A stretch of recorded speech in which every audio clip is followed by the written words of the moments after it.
आलमी माँ बोली दिहाड़ ਲਈ ਲਿਖੀ ਪੰਜਾਬੀ ਸ਼ੇਰ ਸੁਣਾਉਣ ਨਹੀਂ ਆਇਆ। ਨਾ ਮੈਂ ਇੱਥੇ ਪੰਜਾਬੀ ਸਕਾਫਤੀ ਦਿਹਾੜ ਦੇ ਰੰਗ ਸਜਾਵਣ ਆਇਆ ਵਾਂ ਤੇ ਨਾ ਹੀ ਇੱਥੇ ਸੂਰਮਿਆਂ ਦੀ ਸ਼ਾਨ ਬਿਆਨ ਕਰਕੇ ਭਾਸ਼ਣ ਦੇਣ ਆਇਆ ਵਾਂ, ਬਲਕਿ ਜਿਹੜੇ ਪੰਜਾਬੀਆਂ ਦੀ ਆਵਾਜ਼ ਬਣ ਕੇ ਮੈਂ ਇੱਥੇ ਖੜਾ ਵਾਂ ਉਹਨਾਂ ਦੇ ਅਹਿਸਾਸਾਤ ਨੂੰ ਜਜ਼ਬਾਨ ਮਿਲੇ ਤੇ ਉਹ ਇਹੀ ਕਹਿਣ ਚੁੱਲ੍ਹੇ ਵਿੱਚ ਪੈਣ ਇਹ ਤਕਰੀਰਾਂ ਤੇ ਅੱਗ ਲੱਗੇ ਇਹਨਾਂ ਸ਼ੇਰਾਂ ਨੂੰ। ਤੇ ਮੇਰੇ ਆਵਨ ਦਾ ਮਕਸਦ ਇਹ ਵੀ ਨਹੀਂ ਕਿ ਮੈਂ ਤੁਹਾਨੂੰ 47 ਦੀ ਵੰਡ ਉੱਤੇ ਲਿਖੇ ਅੰਮ੍ਰਿਤਾ ਪ੍ਰੀਤਮ ਦੇ ਜ਼ਖਮੀ ਬੋਲ ਸੁਣਾ ਕੇ ਜਜ਼ਬਾਤੀ ਕਰਾਂ। ਕਿਉਂਕਿ ਚਾਨਣ ਹਜੇ ਵੀ ਫੁੱਟਿਆ ਨਹੀਂ, ਰਾਤ ਹਜੇ ਵੀ ਕਾਲੀ ਏ, ਅੱਜ ਵੀ ਕਿਹੜਾ ਸੁੱਖ ਹੈ ਸਾਨੂੰ, ਅੱਜ ਵੀ ਸਨ 47 ਏ, ਅੱਜ ਵੀ ਕਿਹੜਾ ਸੁੱਖ ਹੈ ਸਾਨੂੰ, ਅੱਜ ਵੀ ਸਨ 47 ਏ। ਸ਼ਾਨਾ ਲਿਓ ਅੱਜ ਇੱਥੇ ਆਵਨ ਤੇ ਗੱਲਬਾਤ ਕਰਨ ਦਾ ਮੁੱਦਾ ਹੈ ਹੜ੍ਹ ਤੇ ਸੋਕਾ। ਸ਼ਾਨਾ ਲਿਓ पंजाब जिसका ना ही दसदा है कि 5 दरियावां की धरती है, यह धरती साडी माँ है, यह दरिया पंजाब दियां रगां ने ते इन्हां रगां विच दौड़दा पानी साडा रिज़क, साडी पहचान ते साडी जिंदगी है। पर अज हाल है वे कि जिन्ने दुख ने मेरे सीने विच उन्ने तेरे वाल नहीं माए। पानी जिहड़ा कल तक जिंदगी सी अज उही जिंदगी का सब तो वड्डा इम्तिहान बन चुकिया है, अज उही जिंदगी का सब तो वड्डा इम्तिहान बन चुकिया है। शाना लियो 200 सालों तो साडी धरती ते पंजाबी कौम डिवाइड एंड रूल दी मकरूह पॉलिसी का शिकार बनी रही। पंजाबियों नूं मजहब मसलक जातां बरादरी विच वंडिया गया, सानू कमजोर तो कमजोर किया गया ते आखिर उधर तुम इधर हम दी सोच रखने वाले ने 37 मुआदे उत्ते भी यही सोच विखाई ते पंजाब दे 5 दरिया वंड दिते। पंजाब जिहड़ा कुदरती ज़राई मुल्क सी उस दे दरियावां दी वंड दा नुकसान सब तो ज़्यादा पंजाबी किसानां नूं होया ते बार्डर दे दोहां पासे होया। चढ़दे पंजाब विच कदे सतलुज यमुना लिंक नहर बना के ते कदे पंजाबियां दी कातल इंदिरा गांधी दे नां ते नहर बना के पंजाब दा पानी दूजियां रियासतां वल बहा दिता जाता है। शाना लियो पाकिस्तानी पंजाब का काबले काश रकबा 10.81 मिलियन हैक्टर है, जदों कि सिंध का काबले काश रकबा सिर्फ 4.9 मिलियन एकड़ है।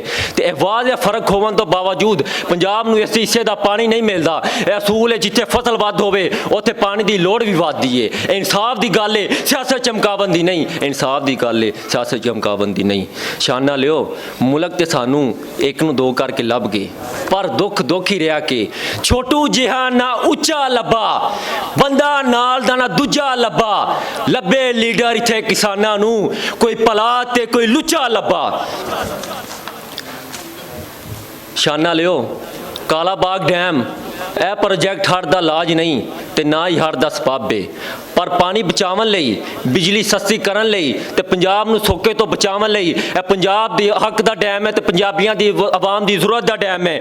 पर हर आवन वाली हुकूमत कालाबाग डैम ते अपनी सियासत चमकांदी रही। कोई कहंदा तुहाडा प्यो भी नहीं बना सकदा ते कोई कहंदा तुहाडा प्यो भी बना के विखाएगा। वो सियासत करदे रहे ते साडा पंजाब अंधेरे प्यास ते सोके विच सड़दा रहा। शाना लियो याद रखो जिथे हक दबाया जावे उत्थे फिर मुजाहमत ही जन्म लेंदी है। जे पंजाब दे पानी नाल ना इंसाफी खत्म ना हुई तो फिर कई बलविंदर जिताना वर्गे नौजवान इलम दलील कानून ते हक की आवाज़ बन के मैदान में उतरनगे तो दुनिया नूं दस देणगे पंजाबी कदे गां पैदा नहीं होंदा, क्योंकि पंजाब धरती हमेशा तो अपने हक लई खोल के बोलने वाले जमदी रही है।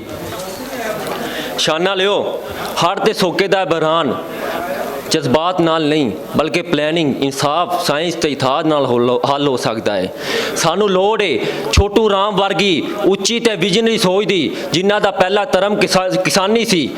हाउसिंग सोसाइटियां नूं दरियावां दे अंदर बनावन दी बजाय डैम जमीनां ते बंजर जमीनां ते बनावन दी, मजबूत डैमां दी ते वाटर स्टोरेज दी, जदीद आबपाशी दे निज़ाम दी, गैर जरूरी फसलों की कमी दी, किसानां नूं तरबियत देवन दी ते दरियावां नूं आलूदगी तो पाक रखन दी। जे असीं अज फैसला ना कीता ते कल साडियां नस्लां पानी लई तरसणगियां।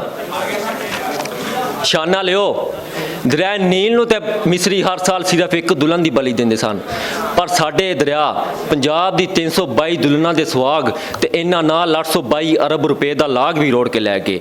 अज हज़रत उमर जिहा ईमान हासिल करना ते असां गुनाहगारां लई मुमकिन नहीं कि असीं इन्हां दरियावां दे नाम खत लेके इन्हां नूं हड़ ते सोके तो ढक सकीए, पर यह तो मुमकिन है कि हज़रत उमर जिही इंतजामी सोच की रोशनी विच असीं मुस्तकबिल की पेशबंदी करिए कि अगले साल जद मूनसून का सीजन आवे और साडे लई रहमत बने जहमत ना बने। आओ अज ਅਹਿਦ ਕਰੀਏ ਕਿ ਅਸੀਂ ਜ਼ਿੰਮੇਦਾਰ ਸ਼ਹਿਰੀ, ਜ਼ਿੰਮੇਦਾਰ ਕਿਸਾਨ ਤੇ ਜ਼ਿੰਮੇਦਾਰ ਹਕੂਮਤ ਬਣ ਕੇ ਸੋਚਾਂਗੇ ਤੇ ਕਦਮ ਵੀ ਚੁੱਕਾਂਗੇ, ਕਿਉਂਕਿ ਪੰਜਾਬ ਦਾ ਮੁਸਤਕਬਲ ਸਿਰਫ ਪਾਣੀ ਨਾਲ ਨਹੀਂ, ਸਾਡੀ ਗੈਰਤ, ਸਾਡੀ ਇਤਿਹਾਦ ਤੇ ਫੈਸਲਾ ਕਰਨ ਦੀ ਹਿੰਮਤ ਨਾਲ ਜੁੜਿਆ ਹੈ। ਆਖਰ ਤੇ ਮੈਂ ਸ਼ੇਰ ਕਹਾਂਗਾ, ਪਾਣੀ ਦੇ ਹਰ ਕਤਰੇ ਦੀ ਮੰਗ, ਜਾਗ ਪੰਜਾਬੀ ਜਾਗ, ਜਾਗ ਪੰਜਾਬੀ ਜਾਗ, ਨਾਰਾ ਹੈ ਨਾਰਾ ਹੈ ਨਾਰਾ ਪੰਜਾਬੀ, ਜੀਏ ਜੀਏ।